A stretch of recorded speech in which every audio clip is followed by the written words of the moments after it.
Yo, and welcome to the EPM show. This is all things enterprise performance management, the show where we're doing our best to give you an unfair career advantage. I'm your host, Blake Bozarth, joined by Chad Pike with the Sierra Nevada hat on again today. What's going on, my man? What's up, Blake? Secretly, that's my hope for a sponsor. There you go. Hey, that maybe one day we will hook them. Maybe looking good in that hat. And we have another amazing guest on today, Stephanie Weiland. Thank you for being on the show. Welcome to the EPM show. It's great to be here. Thanks, guys. We got to hit you with our patented opening question, and that is, we want to hear about you and your career in 60 seconds. I got the stopwatch here. Whatever you want to share, professional and personal wise, we'd love to hear it. Here we go. All right. So I started out in casino gaming and worked with the family that built half of Las Vegas Strip. I've been in corporate finance like my entire career, left them, worked for Bill Gates Investments, found out how much money he really makes, which is astronomical. And I'm sure it's like doubled in size since I've been there. Then I went to Nordstrom and worked with them for a long time, had an incredible discount on everything at that store, which I miss, but I actually got a big raise when I left them because I didn't spend all my money there. And I've been in healthcare for the last 8 years, and it's been an incredible journey. It's definitely very challenging. And then in my spare time, I raise a bunch of kids. I've got 3 boys in the house. They keep things live and entertaining. We do a lot of youth sports, and my husband and I volunteer. He's a baseball umpire. But yeah, I'm busy all the time. Killed it. Did I get it in 60 seconds? That. Nailed it. You did. That's a lot of life there. Can we please go back to the casino piece? That is so fascinating. So if anyone's familiar with Las Vegas, once the mobsters were gone, which a lot of Vegas locals kind of missed that mobster era, but I worked for the Bennett family, and super prominent family. They no longer own any of the casinos downtown in Las Vegas. Mostly operate out of Canada, but they're in the Hall of Fame at UNLV. So it was amazing. I grew up here in Vegas. I actually was a blackjack dealer at the high limits table, and then decided to take a serious pay cut and work in corporate because that's what I went to school for, and not earn tips for a living. And I think a lot of my coworkers who were table games dealers thought I was crazy, but it was worth it. I'm kind of impressed that you've worked for 2 incredibly influential families like that, between Bennett's and Bill Gates. It's good to know somebody who knows somebody. That's what I got to say. So, hey, transitioning into our core topic today, we're super excited for this episode because we're talking about how can we become more successful business partners, true business partners. And you are very skilled in this. Everybody hears that term that, hey, we need to be a good business partner. What does that actually mean, and what does that look like to do that well? It's great because everyone does talk about, let me be a business partner. Well, people really haven't, I would say, changed what they do. And then they get assigned a business partner, and their business partner, they only hear from them when you reach out to them because you need something. And to me, that's not really a business partner. It's just a nice phrase that got thrown in your goals. But how you make it actionable is when your business partner knows you and they really look to you for your sound advice, and they want to work with you, and they reach out to you when they need something because they want to bring you along to the journey. If you want to have a seat on the table that's making decisions or influencing decisions, you can only get a seat at the table if you are a successful business partner. What I'm hearing you say is it's about establishing credibility. What are some ways that people can build that credibility so they do have a seat at the table and they do know their business partner? So that way, when you're in finance or you're in Anaplan or whatever it is, and you bring a suggestion to that business partner, they're willing to listen and to trust. Let me rewind a little bit from there, because you have to get to a place where someone's soliciting your consultation. You've got to build that first before you can even share an idea. When you meet with people, when you're trying to develop a rapport, you really have to start with listening to them. What is their business language? What are their business acronyms? What are the things that they hang on to that really drive their business? And then you need to start using that same language maybe those same acronyms, whatever the PIs are, or for measurement, they're saying this measurement tells me I'm successful. You've got to tap into that and really understand what that is. But once you are communicating with them and I call it active listening, which is another big one, but you hear what they say, don't interrupt them, process, look them in the eye, shake your head, okay. And then when they're done, repeat back what your understanding is and say, okay, here's what I understand, here's what you need. Because at the end of the day, people want to know that you're there to help them solve their problems, not create new ones, not take something away from them. You're just trying to make their job easier. And people really don't care how smart you are or how much you know until they know how much you actually care about what's important to them. So I think it really just starts there. And then once you kind of have bought that and they can say, okay, well, this person, is looking out for me. Now I'll reach out to them and now I want to hear what their ideas are because I now know that they understand where I am coming from. But it's not done all the time because I feel like we're very smart people and we end up just minds are going. And we probably are already figuring out a response before they're even finished speaking. And I think that's a mistake that we do as smart people because we're always thinking like going, oh, this is how I'm going to respond before they've even finished maybe even getting to a question. And we shouldn't do that. We really have to pause, pinch yourself, do something to distract yourself from doing that so that you can actually listen to what they're saying. So we already have some huge nuggets there. One, I'm hearing that it's just like the fundamental framing of the way we think about what it means to be a business partner. And it's not someone who just has credibility that when we go to our partner with something to say, hey, we should be doing this differently, it's actually somebody that they're coming to you because they trust your insights. They trust your expertise. They trust your work ethic. They trust you as a partner.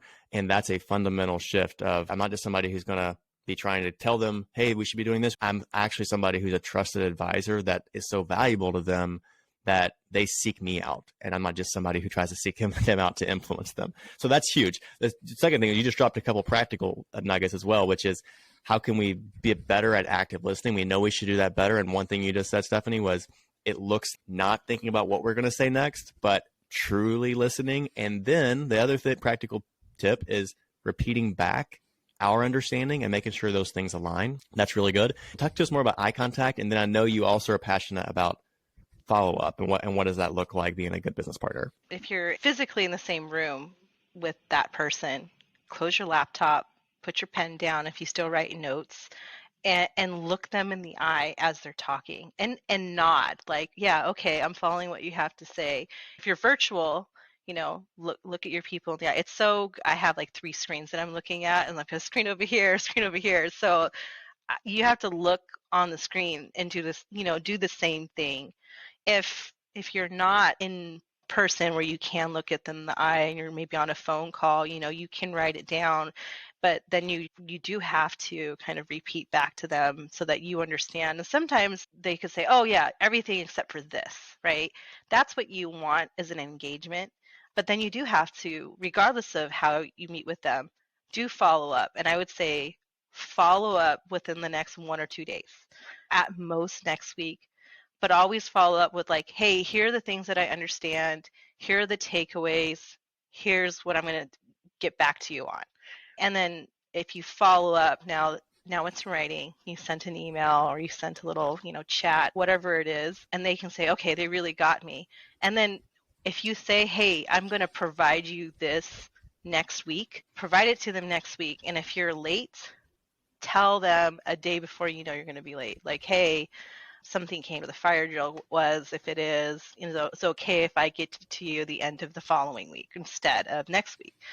You have to be very, very clear with it because people want you to be timely. If you've committed to something for them and something comes up, don't be afraid to say, hey, something's come up. Can I get some extra time? Would you be okay with that? But then they know that it's important and you are following up. And then hopefully they'll come back to you and instead of you reaching out to them for things that you need from them all the time, now they're reaching out to you all the time for things, and maybe they reach out to you before your boss reaches out to you to say, hey, you need to follow up with this person. I think that's a really big deal, something I'm passionate about. Anyone who comes work for me, that I say, hey, at the end of like 6 months or even the first year, if your business partner is reaching out to you more often than your scheduled weekly or a monthly check-in, then I'm going to say you've kind of hit a grand slam and knocked it out of the park. That's all I could ever ask for, because I think being a really successful business partner is the key to being an amazing asset to your company. There's just so much gold there in terms of like habits and actions that successful business partners take, right? And part of that is the consistency of it, to do it daily, weekly, and over time. But one of the things I feel like we'd be remiss if we didn't add in is, I bet that follow-up piece is all the more important now, like post-pandemic, more remote, where the eye contact and shutting the laptop might not be practical because you're in different regions of the country. Like, you're in Las Vegas, I'm in Charlotte, Blake is in Orlando. So that follow-up piece, I bet it's even more important now in terms of the engagement aspect of this. And I know you're also really passionate about your emotional intelligence. Can you maybe expound upon how all of these habits and actions you've talked about could tie into EQ, and how, EPM professionals can focus on building EQ, and in doing so becoming a more successful business partner? It's really important when you talk with someone, if you don't go straight to business or straight to the topic, and you get to know the person, like how you guys asked me what I do with my boys, or being a blackjack dealer, you're kind of getting to know the person. You're drawing a connection, and if you can find a common similarity, that's really important. I was just talking to someone earlier today, and we were talking about the pandemic and how we were all trying to restock the shelves, and like, what's the worst perishable item that you bought during it that's probably still sitting on your shelf since? It's just a way to connect that's like laughable, and then you kind of get back to business. It says like, you're a person, they're a person, and that kind of connects the emotional aspect. When I said people don't care how much you know until you show them how much you care, well, that is the part where you're leaning in. I'm empathetic to your situation. I really understand what you're going through. Or when you do bring that back to business, you're like, okay, I see what the problem or the hurdles that you're having, and now you've asked questions to kind of dive in, and you're drawing some of that stuff out from them, so you can say, okay, this is what's really important to them. This is what's really going to alleviate their situation or solve the problem they're trying to solve. I work with a lot of leaders, and they're all trying to push forward their business case agenda. So how do I tie all this stuff in to kind of help put their business case forward, so when they sit in front of the CEO, they can really say, here's what I want. Here's all the data to back it up. Here's it in a very simplified way, and my business partners help me there. Because at the end of the day, everybody is looking for a solution. Because no one wants to be like, here's all my problems, right? It all comes down to just showing them that you're in it with them. You're there with them to support them, to show them, hey, this matters to me too. So you got to get behind all of those things. And I know sometimes it annoys people, maybe the personal aspect of things, but it's how you build a relationship. It's how you build a rapport. It's how you could be a friendly neighbor. Absolutely. And I love the comments you made around, it might annoy some people, but it's also good to know, like, what are people's individual capacity? Like, someone might want to chat it up on the personal side for 10 minutes. And that's a really important way that you build the credibility to be a great business partner. And someone else, it might only be a minute or two, which is also another way to build credibility as a business partner and have that EQ to know, like, okay, they have a slightly lower bandwidth for this, so I'm going to meet them in that. I love that, Stephanie. That's great. People in this space that do the best and that are in the highest demand are the ones that have really great technical chops, but that's almost like table stakes. Like, you got to have the technical ability to work with data, work inside the platform. What really sets people apart, and the ones that really write their ticket, are the ones that have that, along with the right soft skills, influencing skills, high EQ. And the cool thing about EQ is it's something that, if it's not naturally high, it's actually something you can develop.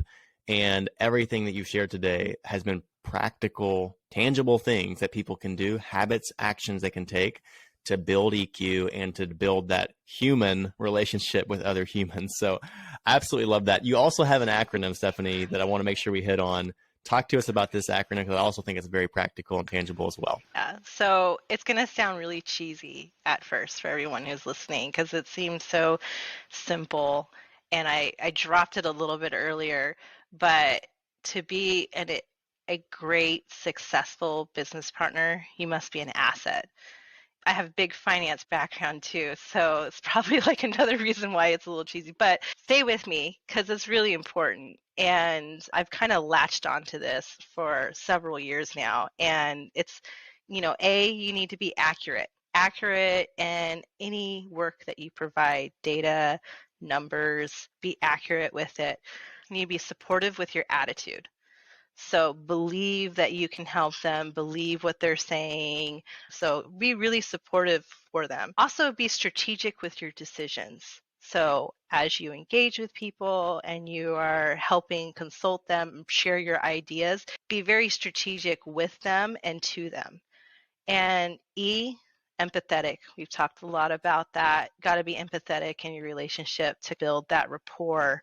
And then T is timely in your deliverables. Follow up with them. And if you can do all of those, accurate, supportive, strategic, empathetic, timely, all of that builds trust.